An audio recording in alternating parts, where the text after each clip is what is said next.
So welcome back to my vlog mga boss. So dito tayo sa Fairview Mall, Don Mills and Shepherd, Toronto. Tara, drive na tayo. Kwentuhan tayo habang nag-drive. Ako lang pala magkukwento. Ngayon ko napanood yung video na to, maraming salamat.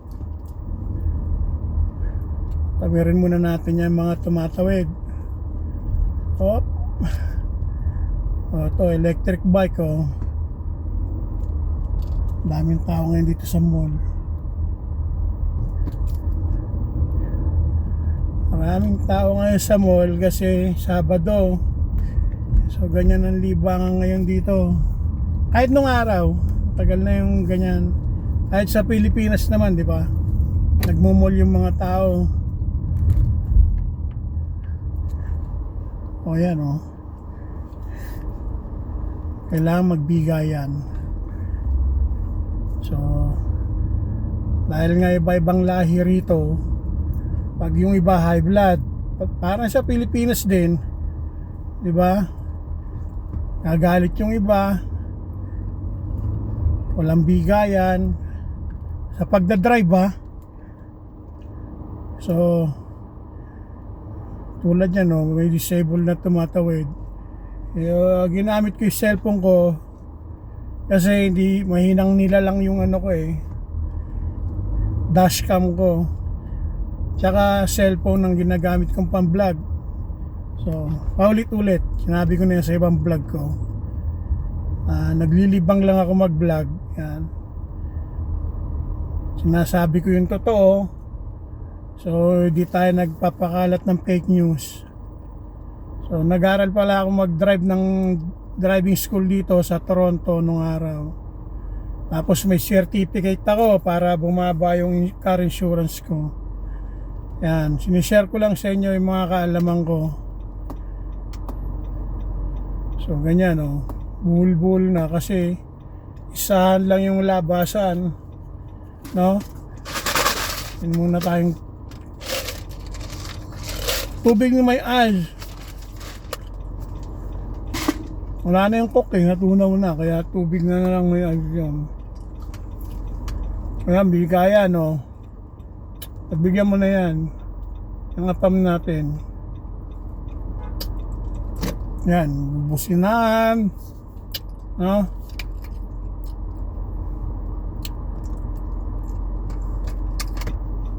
walang pasensya yung iba.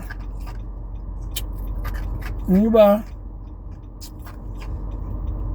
ewan ko kung marunong mag-drive or dumaan sa driving school.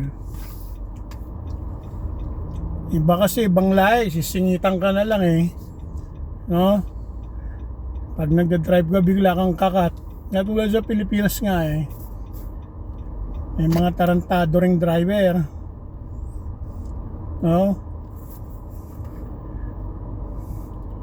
So yun. So singit na rin natin. So pag nagretiro ka rito, kasi tinanong ko yung kababayan natin doon, nakausap ko nung nakarang linggo. Sabi ko kung retire na siya. Hindi pa. Tsaka wala nang retirement bracket daw, binago na ng gobyerno ng Canada.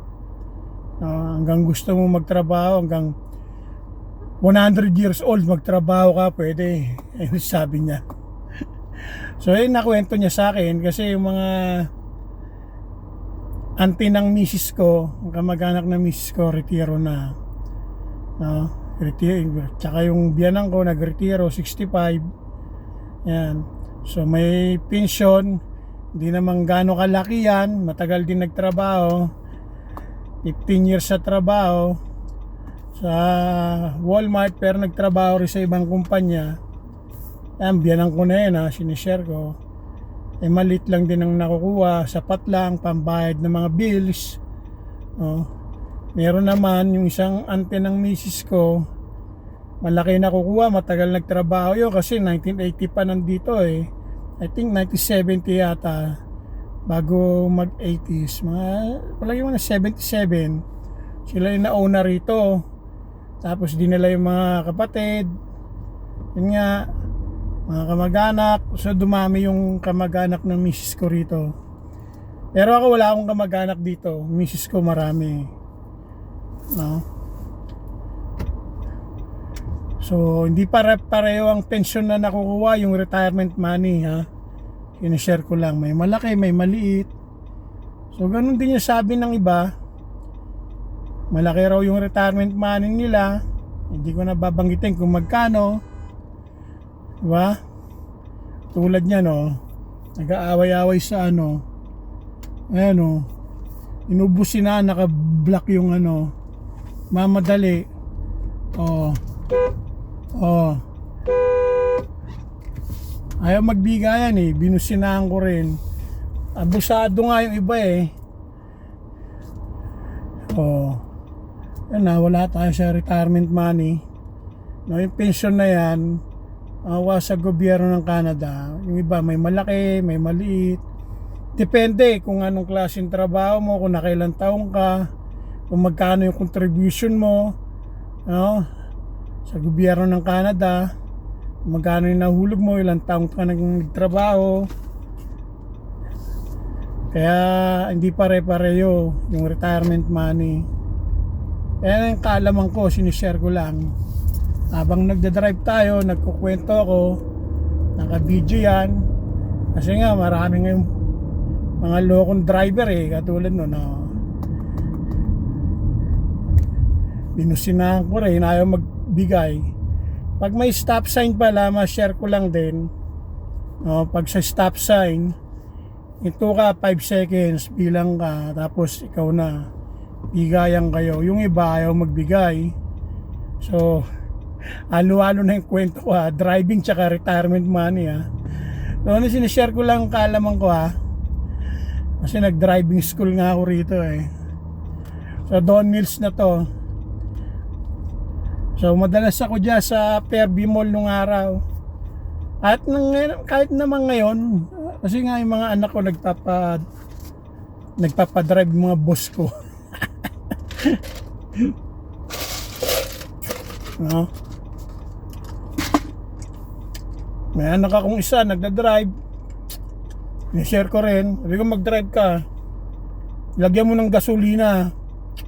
Ayaw, kasi nga mahal magpagas eh. Sabi ko,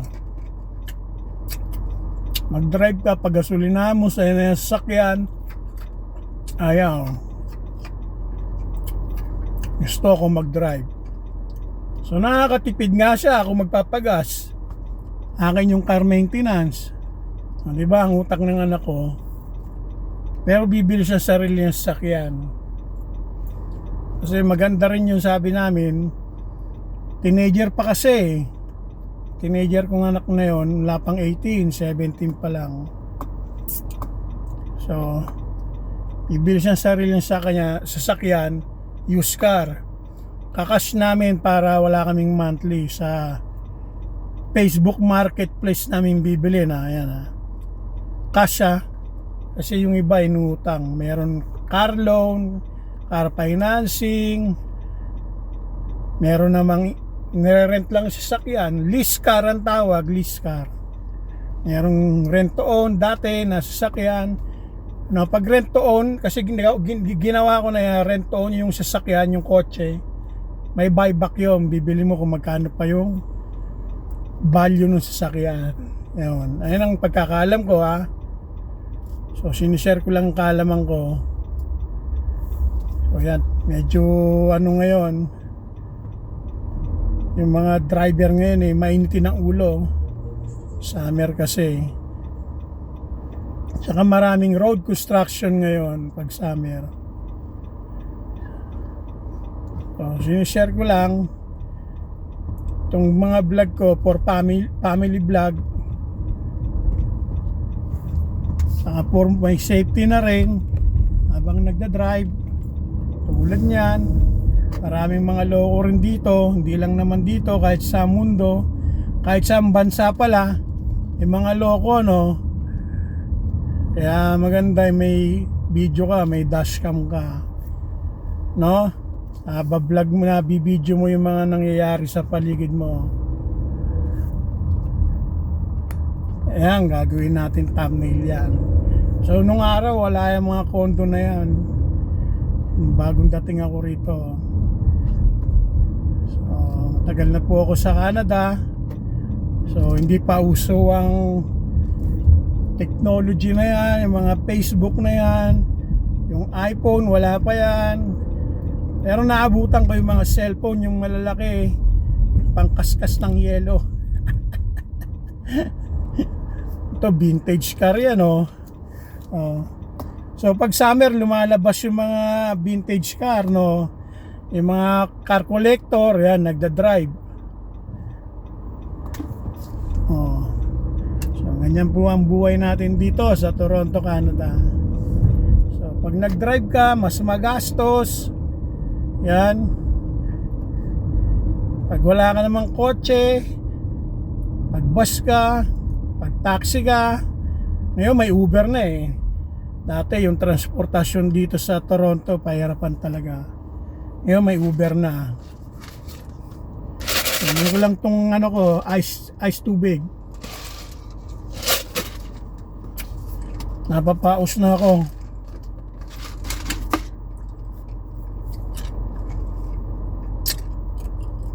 O yan. Pwede na tayo magkwento.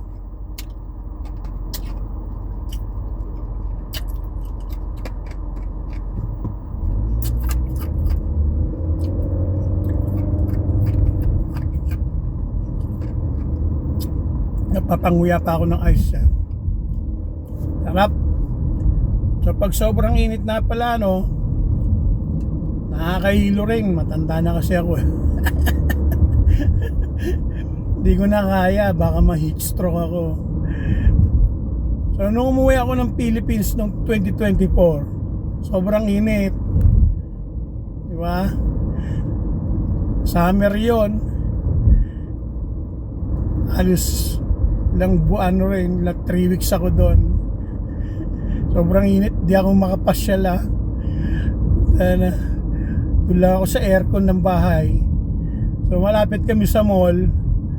Kaya pag nag-mall ako, saglit lang din. Takbo na ako sa aircon. Hindi na kaya ng katawan ko. Pag matanda ka na ngayon, nung araw tinatawanan ko yung mga kasama ko sa trabaho na may edad sa akin. Kasi dumating ako rito, edad ko 20 years old ako. Magpi-50 na ako. So magti-30 years na ako rito sa Toronto. Tinatawanan ko sila, kasi nga mas may matanda sila, edad nila 55, 60. So marami silang nararamdaman sakit sa katawan, may mga gout. Kahit may gout, pumapasok sa trabaho, tinatawanan ko. So nung nagkaedad ako, magti-30 na ako, nagka-gout ako, doon ko naranasan. Kasi pag may gout, pag may sakit ako, hindi ako napasok. Sila pag may sakit, napasok sa trabaho. Kaya tinatawanan ko. Sabi ko, may sakit ka, napasok ka sa trabaho. Sabi ng mga kasama ko, pag hindi kami pumasok, kulang ang pera namin, pambayad ng bills. Kasi nung araw, kasama ko sa 3-bedroom apartment, yung mga lola ng misis ko, tsaka yung biyanang ko. Yun.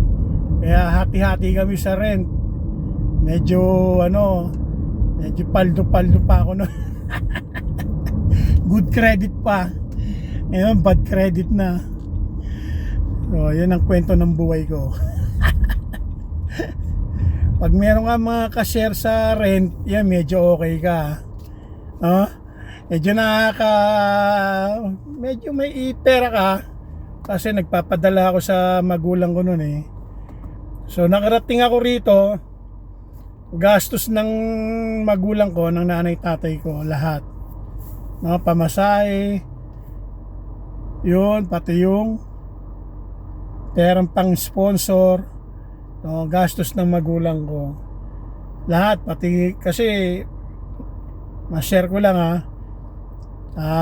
yung father ko, maganda yung trabaho sa Philippines. Di ko naman sinasabing spoiled brat ako. Syempre, alam din na hindi ako nag-aaral, puro ako bulakbol. Kaya ako napunta ng Toronto, Canada. Nauna yung misis ko kasi maaga kami nag-asawa. Tapos puro ako bulakbol, gusto nila yung kurso na kunin ko. Ayaw ko naman ng ganon, gusto ko yun nga, magseaman. At tulad ng tatay ko, magseaman. Pero yung tatay ko mayroong ranggo sa barko, engineer yung tatay ko sa barko ang lakas kumita noon. Kaya medyo di ko naman sa galing din kami sa hirap, diba? As nagseaman tatay ko, engineer sa barko. Kaya medyo nakakaangat-angat kami sa Philippines noon. Sa buhay, nakakaangat-angat sa buhay. Yun. Tapos nag-asawa ko. Yung asawa ko, yung mga magulang nandito sa Toronto. Yung mga kamag-anak. Pero gastos ko lahat. Pati pagpapakasal, gastos ng magulang ko. No? Para lang makarating ako rito. So yun ang kwento ng buhay ko. So nag-asawa kami, high school, teenager, second year high school yata ako noon So mga 15 lang yata. Tapos nauna yung misis ko rito, diba? Mga 18 nandito na yung misis ko. 2 years akong naghintay para pakasalan ako, pinamasahiyan, sponsor, lahat gastos na magulang ko. So hindi naman niya kinukwento kung anong buhay rito ng asawa ko. Yung pala mahirap, ang puta malungkot.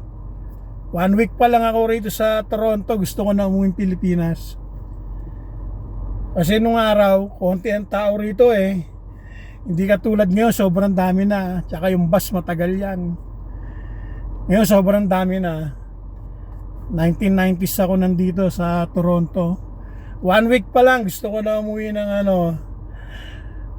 ng Philippines. Ayoko na rito sa Toronto. Toronto, Canada. So ako naiiwas sa apartment. Tsaka yung lola ng misis ko. Magsisilip ako sa bintana sa balcony, walang katao-tao sa labas.